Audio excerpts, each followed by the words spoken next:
Hello student. आज हम बात करने वाले हैं प्रतिरक्षा यानी इम्यूनिटी के बारे में। तो इसकी सिंपल डेफिनेशन है कि रोगों से लड़ने की क्षमता को प्रतिरक्षा कहते हैं।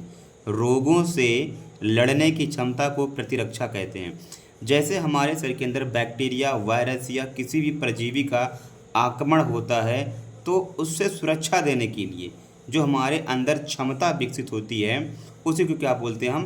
प्रतिरक्षा बोलते हैं। और इसी के ही सहारे हमारा शरीर स्वस्थ रहता है।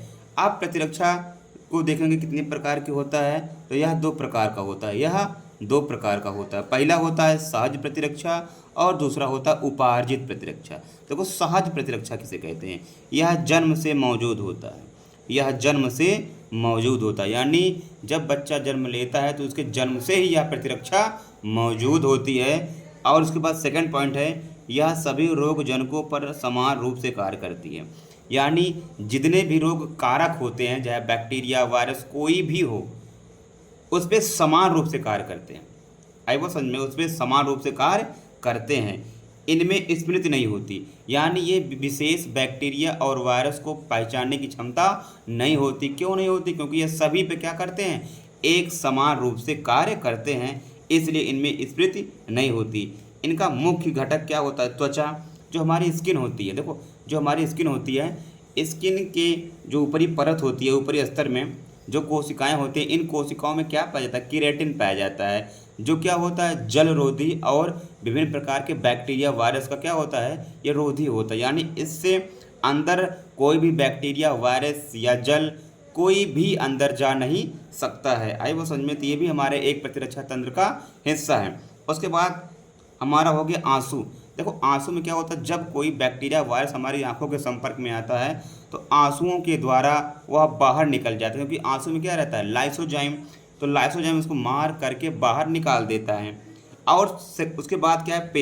पेट का अम्ल। देखो, कभी कभार बैक्टीरिया हमारे मुंह में चले जाते हैं तो मुंह के अंदर क्या पाया जाता है? लाइसोजाइम। वहाँ पर बैक्टीरिया को मार दिया जाता है। लेकिन बैक्टीरिया कभी लाइसोजाइम से बचकर भी आगे चला जाता है तो हमारे पेट में क्या बनता है? एक अम्ल बनता है। कौन सा? हाइड्रोक्लोरिक अम्ल। उसको हाइड्रोक्लोरिक अम्ल क्या करता है? उन बैक्टीरिया को मारकर ख़त्म कर देता है। उसके बाद में फेगोसाइट क्या होता है कि जब इन सभी से बैक्टीरिया बच जाता है तो जो अपने ब्लड के अंदर एक मोनोसाइट कोशिका होती है, वो अमीबा के जैसी होती है। कैसी होती है? अमीबा के जैसी होती है। ये क्या करती है? बैक्टीरिया, वायरस को पकड़ कर मार के उनका भक्षण करती है, उनको खाने का कार्य करती है। तो इन सारी प्रतिरक्षा तंत्र से बच्चा लेकर पैदा होता है तो उसको क्या बोलते हैं? सहज प्रतिरक्षा बोलते हैं। क्या बोलते हैं? सहज प्रतिरक्षा बोलते हैं।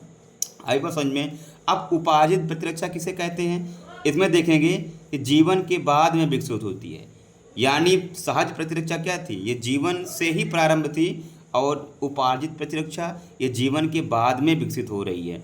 यानी जब बच्चा पैदा होता है उसके बाद में वातावरण या विशेष बैक्टीरिया, वायरस के संपर्क में आने के बाद यहाँ पर ये प्रतिरक्षा विकसित होती है। यहाँ पर क्या था? समान जितने रोग थे ये समान रोगों पर कार्य कर रही थी। समान प्रतिरक्षा मतलब समान बैक्टीरिया, वायरस कुछ भी हो, उन पे सब समान रूप से कार्य कर रही थी। लेकिन यहाँ पर क्या है? ये समान रूप से नहीं कार्य करती है। जैसे कि निमोनिया का हमको इन्फेक्शन हो गया तो निमोनिया के ही लिए यहाँ पर क्या बनेगा? हमारी प्रतिरक्षा बनेगी। टीबी का इन्फेक्शन हो गया तो टीबी के लिए हमारी एक प्रतिरक्षा यहाँ पर बनेगी। मतलब हर एक बैक्टीरिया, वायरस के लिए हमारे शरीर के अंदर प्रतिरक्षा बनती है। जब सबके लिए अलग अलग प्रतिरक्षा बनती है तो उसी को क्या बोलते हैं? उपार्जित प्रतिरक्षा कहते हैं।